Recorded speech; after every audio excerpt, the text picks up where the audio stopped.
يا صباح الفل او يا مساء الفل على حسب التوقيت اللي بتتفرج عليه على الحلقه. عاملين ايه؟ وحشتوني جدا. الاهلي يتعاقد مع المهاجم الفرنسي انتوني موديست لمده سنتين، هي سنه واحده في العقد وقابله للزياده الموسم الثاني على حسب نسبه المشاركه وكم حاجه في الاضافات والبونص والكلام ده كله. لكن قبل ما نتكلم عن موديست تعالوا اخدكم كده لحاجه بسيطه ونتكلم عن موضوع قبل التعاقد مع المهاجم. والسؤال كان بيقول: هل الاهلي فعلا كان محتاج او كان لازم يدعم بخط الهجوم بمهاجم ويكون قوي زي واحد زي موديست؟ الاجابه لازم كنا نعرفها دلوقتي. الاجابه كانت لازم. ما كنتش عايز اتكلم عن الموضوع ده خالص قبل ما الاهلي يتعاقد عشان ما نقولش ان احنا او الناس تطلع تقول ان احنا بنهاجم الاداره عمال على بطال.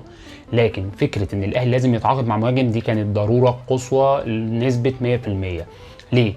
لأن هل تعلم زميلي أو صديقي الأهلاوي إن الأهلي كان هيلعب السنة دي 7 بطولات، منهم 5 بطولات هيخلصوا قبل فترة القيد الشتوي؟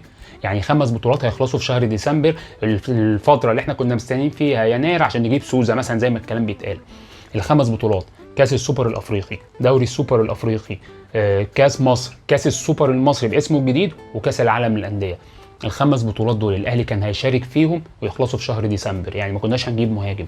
وما اعرفش ازاي هنلعب كنا الماتشات دي او البطولات دي كلها باتنين مهاجمين بس، اذا كان صلاح محسن او كهربا. الراجل اللي كهربا ده الراجل اللي هو ممكن يتوقف في اي لحظه، اللي محدش فاهم في قصته ايه هي المشكله الكبيره، لكن معرض انه يتوقف. تاني واحد صلاح محسن اللي هو فيه مشكله كبيره في المينتاليتي بتاعته ودماغه اصلا مش متظبطه. لكن فكره ان احنا لازم نعمل القصه دي كان لازم الاهلي وياخدها من السنه اللي فاتت، بس الحمد لله انها تمت اساسا. برضو عشان ما نطلعش يعني بره السياق هقول كلمتين. انا برضو عندي كومنت لحد دلوقتي او اعتراض ان الاهلي ما تعاقدش مع مدافع، واللي يجي يقول لك عندنا مدافعين كتير. هقول لك احنا الاهلي داخل قائمته باربع مدافعين بس: محمود متولي، محمد عبد المنعم، وياسر ابراهيم، ورامي ربيعه. والاثنين الاخرانيين دول عندهم معدل اصابات عالي، اذا كان محمود متولي ورامي ربيعه، ودي ساعتها هتبقى مشكله. وخالد عبد الفتاح بالنسبه لي مش المدافع القوي، لكن انا كنت شايف الاهلي كان لازم يدعم بمدافع ويكون مدافع كويس. طبعا ده غير ان انا مش مقتنع خالص ان الاهلي يدخل البطولات دي كلها 7 بطولات بعلي معلول فقط. لازم كان باك ليفت قوي يدبدب وراه زي ما بيتقال. الراجل يبقى لازم حد يوم ما يحتاجه يلاقيه، يعني يوم ما يحصل معلول اصابه لا قدر الله في اي حاجه الاقي واحد تاني جاهز. ما ينفعش كريم الدبيس هو اللي اعتمد عليه في البطولات القويه دي كلها. نرجع بقى لموضوع موديست وايه بقى مشكلته، او الناس اللي بتتكلم على السن والقصه دي كلها. هو الناس عايزه ايه؟ يعني انت كجمهور عايز ايه من اللعيب؟ طلعوا لنا كده في لعيب، حد لو يقدر يقول لي لعيب في تاريخ مصر محترف افريقي اي جنسيه كان عنده استمراريه اكتر من 2 أو 3، عشان الناس اللي بتتكلم على ال 35 سنه والسن. الوحيد اللي عدى او كسر القاعده دي هو فلافيو مضى او لعب في الاهلي 4 سنين، اول سنه ما جابش ولا جون غير جون واحد بالصدفه، والثلاث سنين التانيين اتالق، كان مع جيل ذهبي ومحترم جدا. لكن ما فيش مهاجم لا محلي ولا افريقي او معنى صح محترف اجنبي قدر اصلا يواظب اكتر من 2 سنين. فهي بتبقى دايما مركز المهاجم بيبقى فتره انتقاليه دايما. طيب موديست 35 سنه، الراجل ايه يا جماعه؟ الراجل في ميزه، الميزه ايه هي؟ دي وجهه نظري طبعا. الراجل مش محترف في اوروبا، لا هو الراجل اوروبي. يعني الراجل ده مش مثلا زي بيرسي تاو راجل افريقي بس احترف في اوروبا فعمل بومينج فخدناه، لا هو الراجل اصلا اوروبي. اوروبي دي تختلف جدا عن الكوره اللي احنا بنشوفها هنا يا جماعه، عشان بس نبقى متفقين. الراجل بيتمرن صح، دماغ صح، اسمه ايه، اكل صح، فاهم اوروبا يا جماعه. يعني احنا دي خلاص جايبين محترف من اوروبا، ده غير انه لعب في انديه قويه. يعني اذا كان لاعب في كولن وطبعا دورتموند اقواهم، ولعب في بوردو ونيس وانجيه ولعب هوفنهايم، كل دول لعب فيهم فرق محترمه.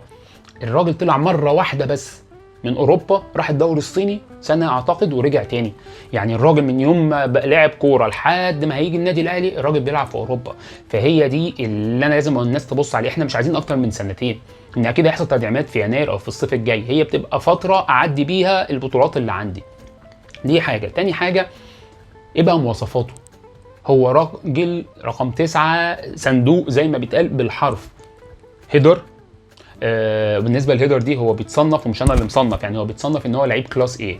كلاس ايه دي الاتحاد الاوروبي كده عندهم احصائيات بيحسبوها. كلاس ايه دي انا بس اللي هقولها لكم ان كريستيانو رونالدو متصنف كلاس ايه زيه في نفس اللائحه وفي نفس القائمه. طبعا مش بقارنه برونالدو خالص عشان ما تتاخدش في السكه دي، لكن بقول لك الميزه اللي عنده ايه. الراجل بيلعب باليمين والشمال، قال لكم بقى معلومه ان الراجل ممكن يلعب تحت المهاجم ويلعب وينجين، يعني بيلعب يمين، بيلعب وينج يمين وينج شمال، يعني هو متكامل في الخط الهجومي. لكن المركز اللي قوي فيه بدرجه 100% هي المهاجم. فالناس قاعده بتعترض وتقول لك اصله 35 سنه، اصله جاي يبطل. هو مش جاي يبطل، احنا دلوقتي يعني لازم نبص على الدنيا من فوق.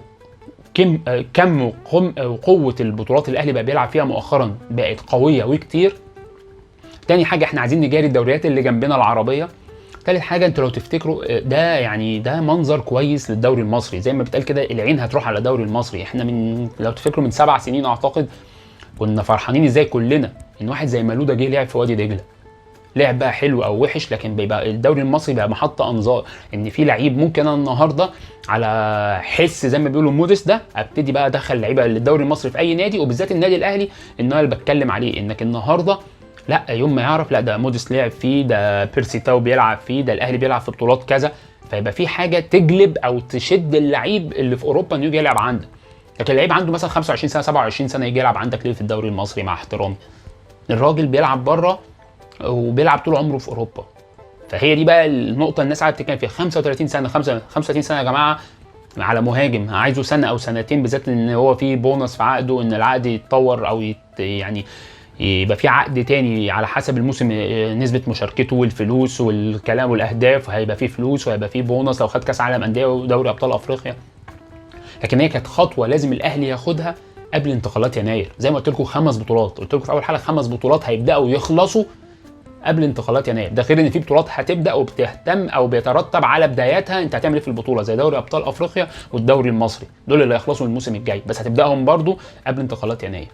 فكانت صفقه لازم تيجي، صفقه كويسه جدا. انا من الناس اللي مدرستها ما بحكمش على صفقه الا بعد ما بتلعب، يعني زي ما كنا اتكلمنا في حلقه قبل كده امام عاشور هيفيد الناس ولا مش هيفيد الاهلي بعد رحيل حمدي فتحي. لا انا بالنسبه لي هو هيقدم ايه. لو نجح موديستي يبقى ده مهاجم كويس، ما نجحش يبقى خلاص هو الصفقه ما نجحتش، نقطه ومن اول السطر. لكن الناس بقى اللي هتقعد تهاجم وكده لازم تفكر شويه انت بتهاجم ليه. وعلشان ما حدش ترغي معاه في قصه المهاجم كبير وسنه كبير، انا هجيبها لك من الاخر. تخيل كده تطلع او تصحى الصبح تلاقي خبر الاهلي يتعاقد مع كريستيانو رونالدو او ليونيل ميسي. بص الناس حواليك هتقول ايه؟ ناس هتقول لك يا نهار ابيض الاهلي يتعاقد مع ميسي ورونالدو، وهيطلع برضو ناس تقول لك يا جماعه ما ميسي ورونالدو طبعا اسامي بس تعاقد معاهم وعندهم 37 و36 و39 سنه. ما بيبصوش الاسامي، يجي ساعتها برضو هيطلعوا لك فيهم زي ما بيتقال كده القطط الفطسانه. فما نركزش مع موضوع السن ونشوف الصفقه هتعمل ايه، وده هو الدور اللي احنا المفروض نعمله كجمهور. احنا نشجع وندعم ونشوف بعد كده الصفقه ايه هي توابعها زي ما بيتقال.